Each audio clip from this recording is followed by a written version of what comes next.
Na aula anterior, vimos os fundamentos da competição enquanto um fenômeno intrínseco e indissociável do fenômeno do jogo, bem como as diferentes expressões da competição na sociedade absorvem os valores sociais e culturais do meio que está inserido.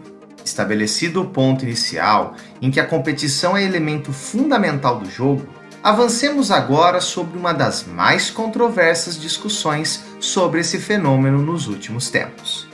Afinal, a competição é boa ou ruim para a sociedade?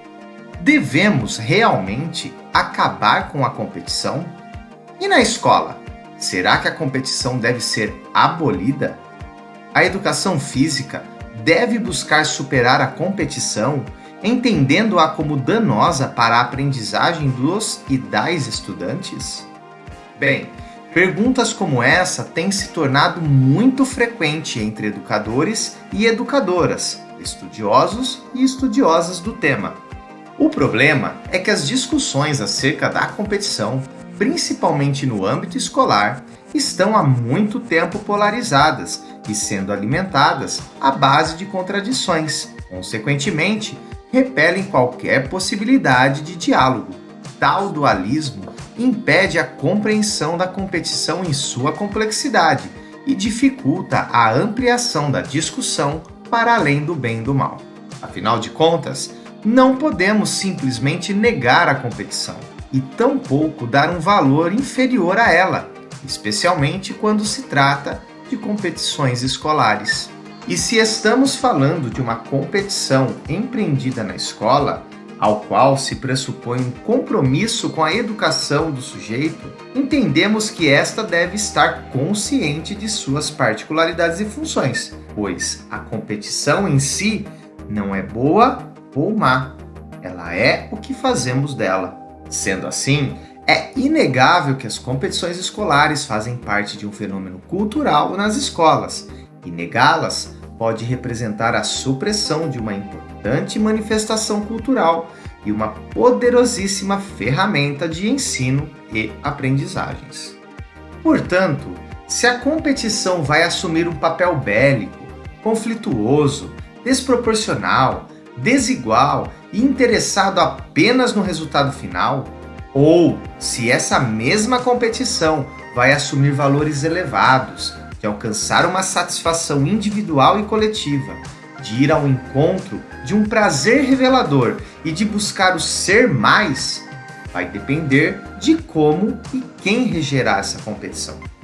Ou seja, a competição vai absorver os valores culturais, sociais, éticos, econômicos e estéticos de quem promove e de quem participa. E se o jogo comporta a influência total do meio a que está ancorado, por consequência, é comum encontrar nos jogos de nossa sociedade os valores que lhes são caros, enquanto estrutura social.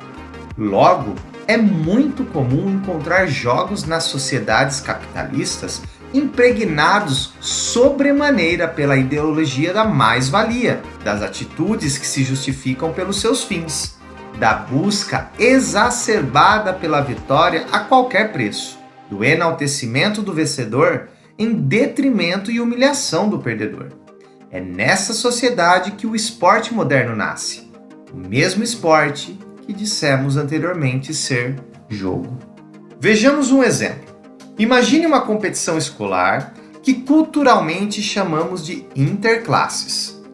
Imagine que o professor ou a professora de educação física resolve fazer um torneio desses em sua escola e que, para tanto, o cenário seja o seguinte: o evento será de futsal.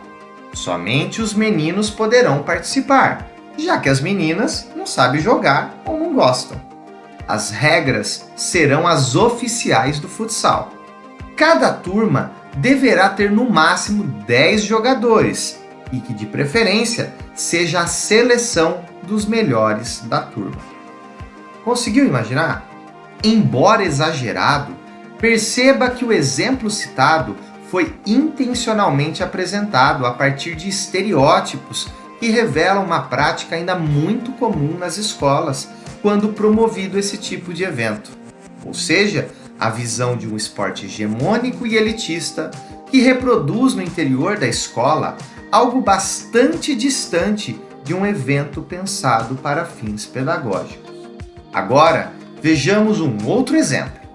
Imagine uma competição escolar na qual os estudantes e as estudantes foram convidados e convidadas a pensar em todas as etapas, ou seja, a escolha da ou das modalidades que farão parte do evento, a forma de garantir a participação efetiva de todos e de todas, como será viabilizado a arbitragem desse evento, se é que vai ser necessário uma arbitragem externa, quais as regras que os e as estudantes irão considerar para que o evento tenha a cara da turma, como serão resolvidos os conflitos a partir do diálogo, como será o processo de separação das equipes de forma que haja um equilíbrio.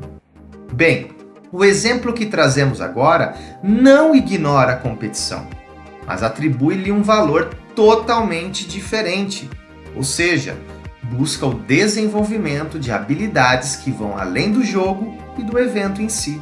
Traz os e as estudantes para o centro dessa aprendizagem e viabiliza um pensar a competição para além do resultado, mas sem perder de vista o objeto que dá sentido ao evento, ou seja, a própria competição.